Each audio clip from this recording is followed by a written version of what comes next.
vous êtes armés et dangereux. Soyez alerte, soyez vivants. Dieu, je vais entrer là-dedans et je vais recevoir. Je veux que ta parole me change. Je veux qu'elle renouvelle ma pensée et je libère ma foi. Comme quoi tu vas guérir cette maladie dans mon corps et que je ne vais pas rester blessée et brisée.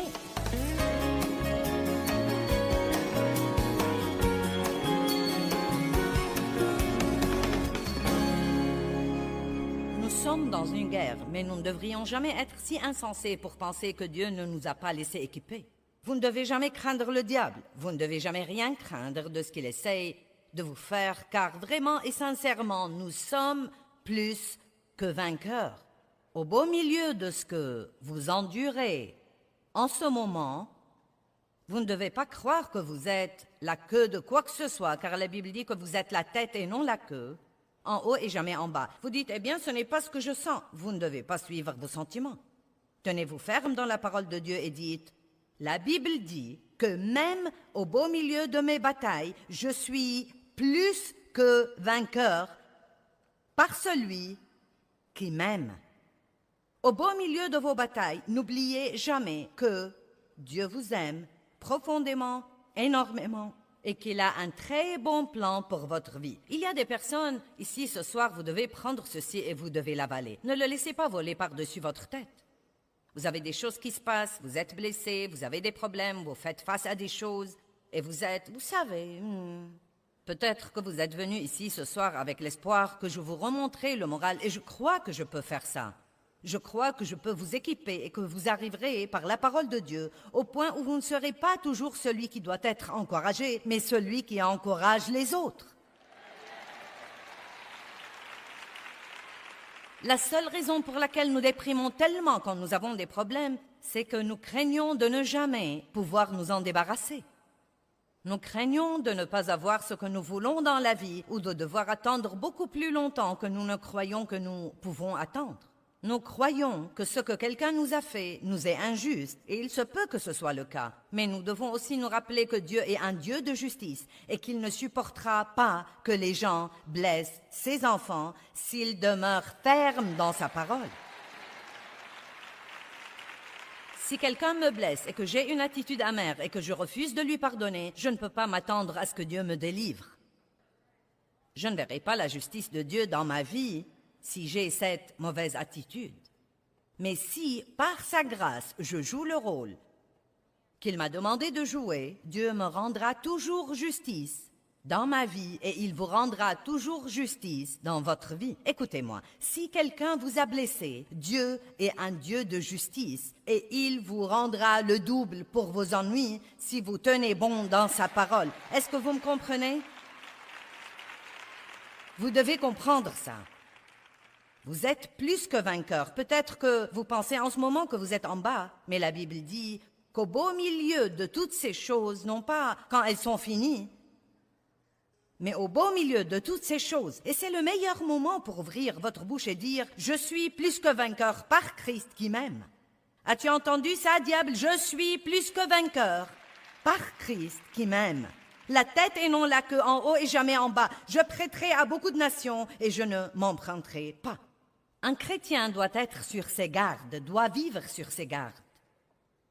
Luc 12, 15 dit « Gardez-vous de toute avidité et convoitise. » Vous devez vous garder quand Dieu commence à vous bénir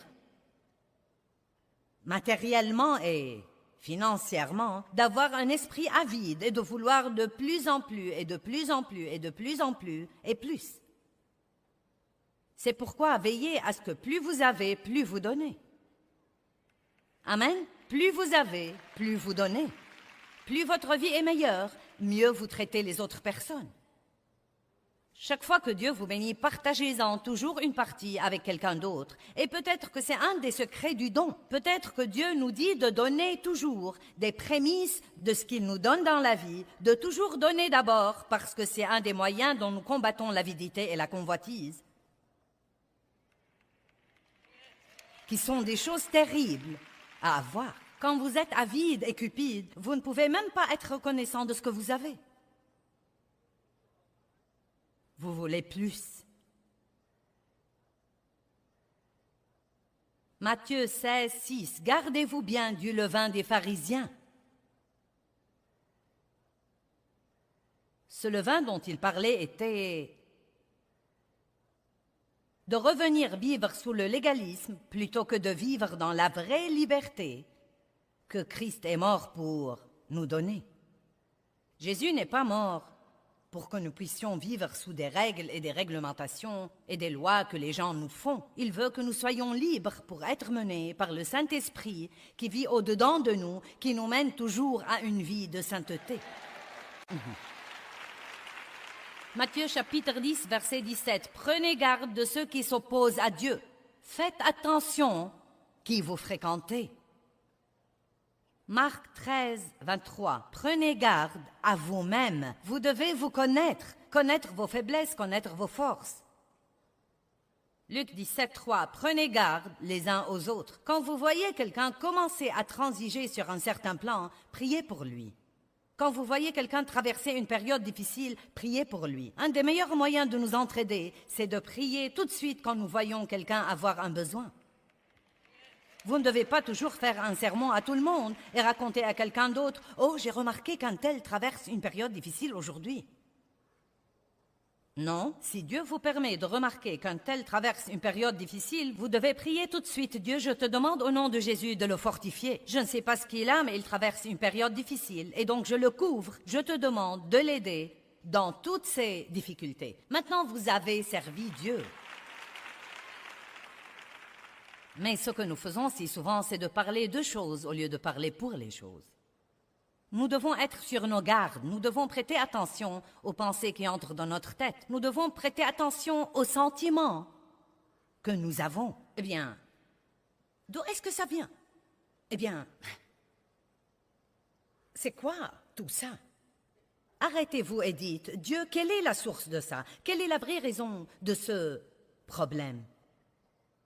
Une nuit, je ne pouvais pas dormir. 4-5 heures du matin, je ne pouvais pas dormir et d'habitude, je dors très bien. Donc finalement, je regrette de ne pas l'avoir fait plus tôt, mais finalement, j'ai dit, Dieu, mais quel est le problème? Car je sentais que le Saint-Esprit ne me laissait pas tranquille. Et immédiatement, Dieu m'a montré quelqu'un envers qui j'avais été impoli la veille. Et j'ai dû m'excuser auprès de Dieu et ensuite, quand il était temps de le faire, je me suis excusée auprès de lui. Mais il y avait une raison pour laquelle je ne dormais pas bien. Donc au lieu de dire « Je ne sais pas, je ne dors pas bien, je me demande pourquoi », demandez à Dieu. Peut-être qu'il vous dira « Tu as bu trop de café trop tard la nuit ». Vous savez, Dave avait du mal à dormir une fois la nuit. Et quand il est allé à Dieu, Dieu lui a dit « Tu bois trop de boissons gazeuses ».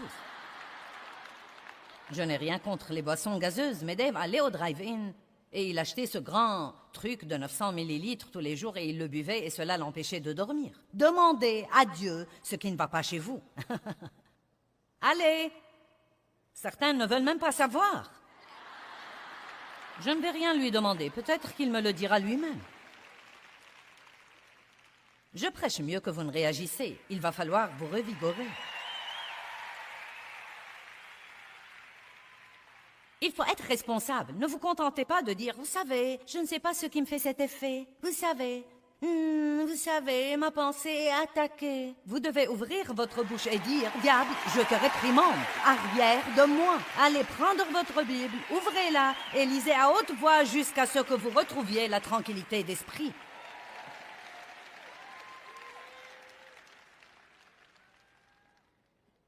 Parce que ça marchera si vous faites ça.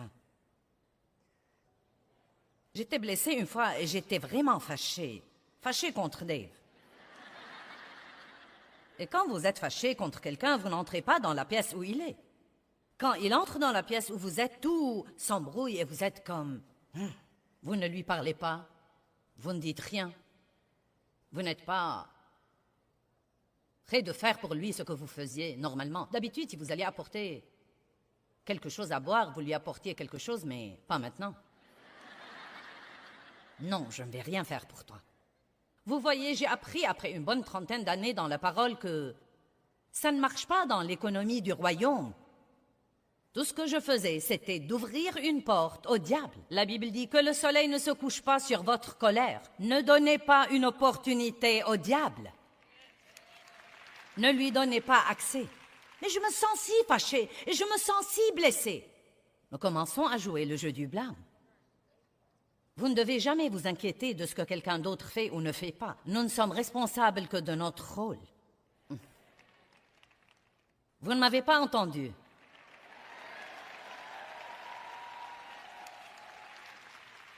Pensons-y de nouveau. Disons ça à nos téléspectateurs. Vous ne devez jamais vous inquiéter de ce que quelqu'un d'autre fait ou ne fait pas. Vous n'êtes responsable que de votre rôle. Jouez votre rôle et Dieu s'occupera toujours de vous. Si vous jouez votre rôle, Dieu est juste et il s'occupera toujours de vous. Bien sûr, l'ennemi voulait que je reste fâchée toute la nuit et que je perde ma paix et que je perde ma joie. Mais j'ai pris ma Bible et je suis entrée dans ma pièce qui était mon bureau à l'époque. Je me suis couchée sur le plancher, je me suis mise face contre terre, j'ai fourré mon nez dans cette Bible et j'ai dit, Dieu, je veux que tu saches que je ne vais pas me lever d'ici ni quitter cette pièce avant que tu ne me donnes la grâce de sortir par cette porte et de me comporter comme une femme de Dieu et de parler à mon mari. Amen. Et j'y suis allée. J'ai commencé à prier, j'ai commencé à lire. Ah, les trucs que je fais pour vous, messieurs, dames.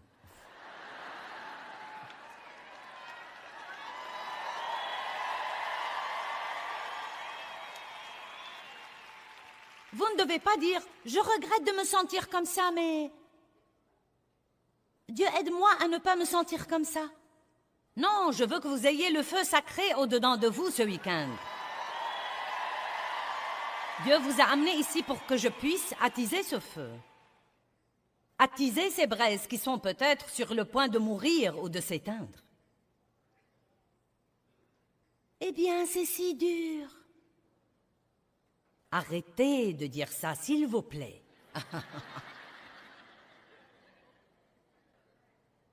1 Thessaloniciens 5:6.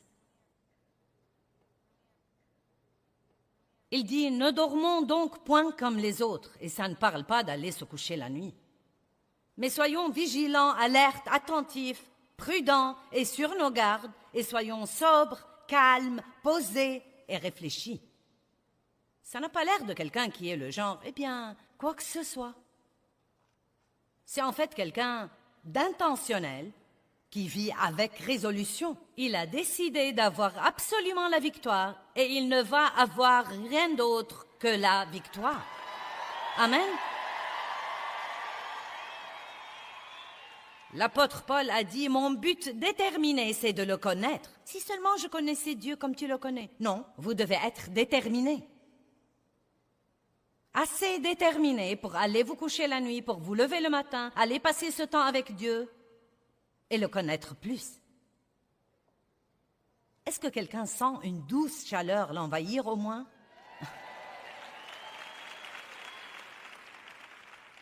La Bible dit dans 1 Corinthiens 2:15 que l'homme spirituel juge de tout, il s'enquête, met en question, examine et discerne toutes choses. Si nous voulons vivre dans la victoire, nous devons nous arrêter de somnoler.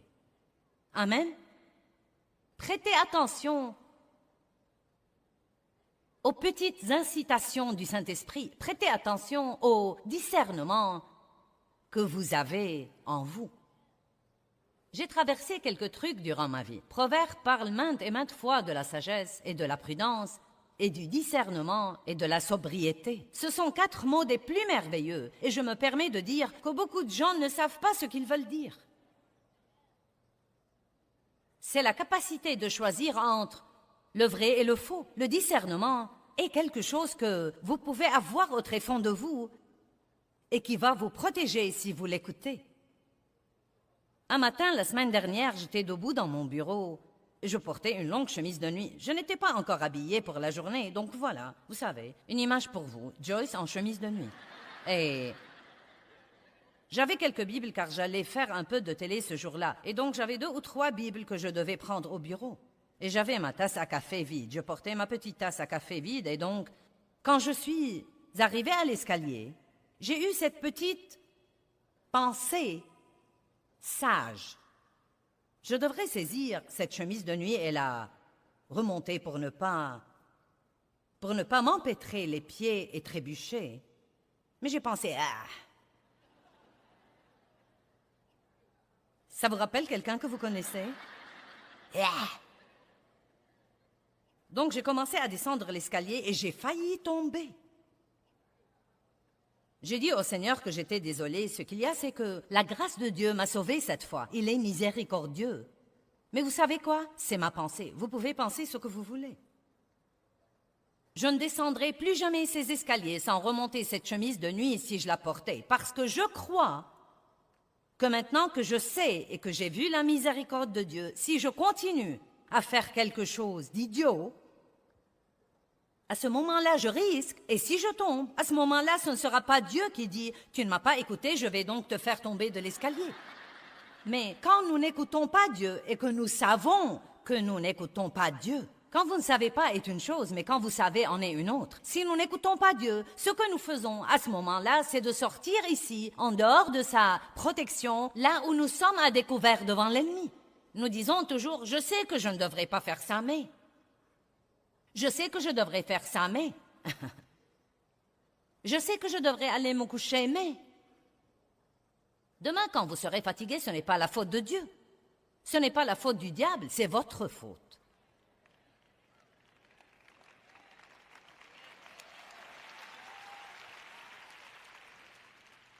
Et vous savez, je n'essaye pas d'être la maman de tout le monde. Je ne sais pas, peut-être que je le fais, mais...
J'essaye de vous aider. J'essaye de vous montrer que certaines de ces petites choses simples et pratiques que vous savez, que vous devriez ou ne devriez pas faire, peuvent vraiment faire une grande différence dans votre vie. Une différence majeure dans votre vie. La guerre spirituelle ne doit pas être difficile. Vaincre le diable ne doit pas être difficile. Dieu nous a donné des armes. Il nous a donné des armes offensives, des armes avec lesquelles nous pouvons poursuivre l'ennemi. Nous ne devons pas attendre qu'il vienne contre nous pour nous défendre. Nous pouvons l'attaquer nous-mêmes. Et il y a 3 choses simples, fondamentales, que chaque croyant devrait apprendre avant d'apprendre quoi que ce soit d'autre à part Dieu même. Et ce sont la puissance qui est dans la parole de Dieu, la puissance qui est dans le nom de Jésus et la puissance qui est dans le sang de Jésus.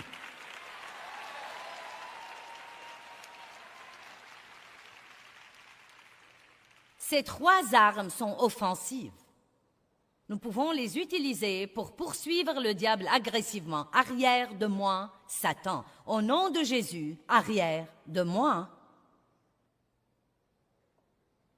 Quand le diable nous attaque, ou simplement pour le garder à sa place, c'est-à-dire sous nos pieds. La parole de Dieu.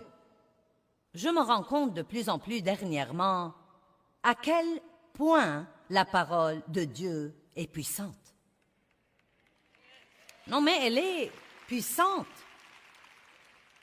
Nous pouvons chanter la parole, prier la parole, dire la parole, apprendre la parole. La parole de Dieu est une chose étonnante. Et je me suis fixée d'apprendre aux gens. Et je vais essayer de faire ça dans chacune de mes conférences, certainement, et j'espère le faire dans toutes les sessions. Comme quoi, quand quelqu'un vous prêche la parole de Dieu, comme je fais ce week-end, il y a une onction sur cette parole. Jésus est la parole. Amen. Et donc, quand quelqu'un partage la parole de Dieu avec vous, il ne partage pas des paroles ordinaires. Quand vous écoutez la parole de Dieu, quand vous allumez votre télé et que vous recevez la parole, ce n'est pas des paroles ordinaires. Ces paroles sont remplies de puissance. Elles sont remplies de puissance. Nous prenons des vitamines parce que nous croyons qu'elles ont quelque chose en elles qui va nous aider. Eh bien, vous devez prendre la parole de Dieu.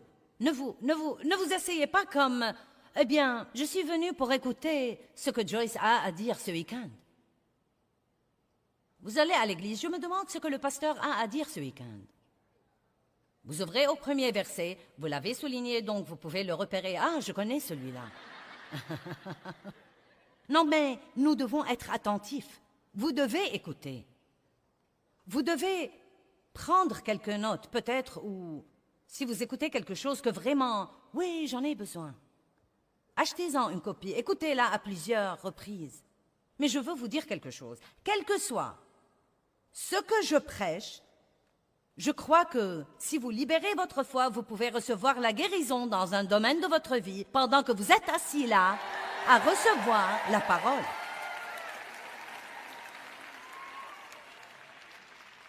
Quand vous êtes assis sous la louange jointe et l'adoration qui est remplie de la parole, vous pouvez recevoir la guérison. Vous pouvez recevoir la guérison physique, vous pouvez être guéri de la maladie. Psaume 107, 20, il envoie sa parole vivante et les guérit. Et les guérit. Votre cœur brisé peut être guéri pendant la louange et l'adoration. Votre âme blessée peut être guérie pendant que je prêche la parole. Votre pensée peut être guérie. Vos émotions peuvent être guéries. Mais ça ne va pas arriver si vous vous asseyez là passivement. Vous dites, eh bien, que suis-je censé faire? Libérez votre foi. Soyez alerte, soyez vivant. Dieu, je vais entrer là-dedans et je vais recevoir. Je veux que ta parole me change. Je veux qu'elle renouvelle ma pensée et je libère ma foi en ce moment, comme quoi tu vas guérir cette maladie dans mon corps et que je ne vais pas rester blessé et brisé.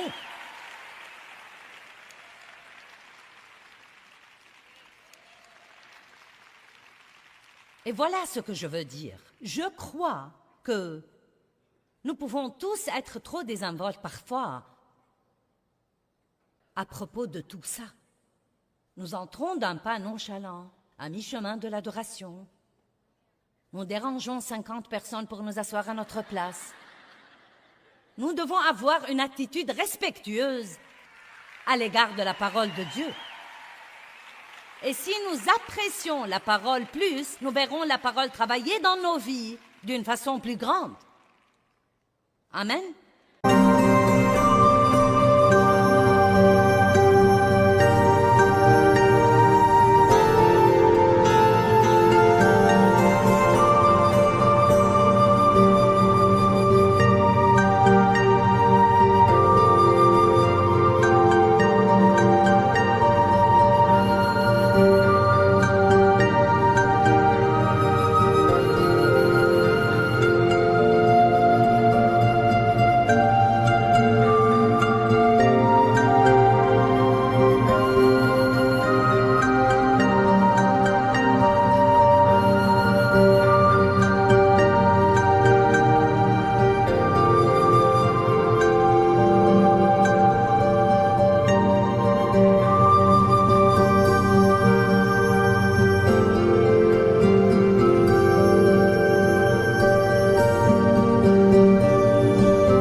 Chaque fois que le diable disait quelque chose à Jésus, Jésus lui répondait, « Il est écrit » et lui citait un verset. Apprenez à parler à haute voix au diable. Dieu a exalté sa parole et son nom au-dessus de tout, et il a exalté sa parole même au-dessus de son nom. Psaume 138, verset 2. Avec la parole de Dieu qui sort de votre bouche, vous êtes armés et dangereux. Le nom de Jésus. Ça alors, ô bonté divine. Philippiens chapitre 2, verset 10. Et lui a donné un nom au-dessus de tout nom, afin qu'au nom de Jésus, tout genou fléchisse dans les cieux, sur la terre et sous la terre. Amen. Je vous défie d'ouvrir votre bouche environ 10 fois par jour et de dire « Jésus ». Ouh, il y a une puissance dans ce nom. Et je crois honnêtement que si nous faisons plus ces choses, nous verrions plus d'exaucement dans notre vie. Jésus. Commencez quand vous vous levez le matin. Le premier mot qui sort de votre bouche, Jésus. Ensuite, attendez une minute. Vous pourrez presque sentir l'onction reposer sur vous.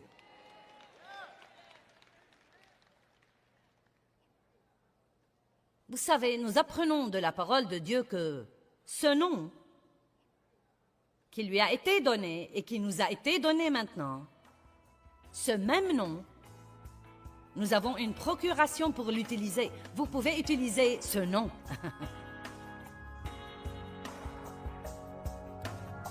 Ce nom représente tout ce qu'il est. Eh bien, j'espère et je prie que vous soyez déterminés à vivre avec un but, savoir qui vous êtes et à qui vous appartenez. Je vous encourage à être sur vos gardes parce que nous sommes en guerre. Toutefois, nous avons tout ce dont nous avons besoin, nous avons tout l'équipement spirituel dont nous avons besoin pour gagner cette guerre.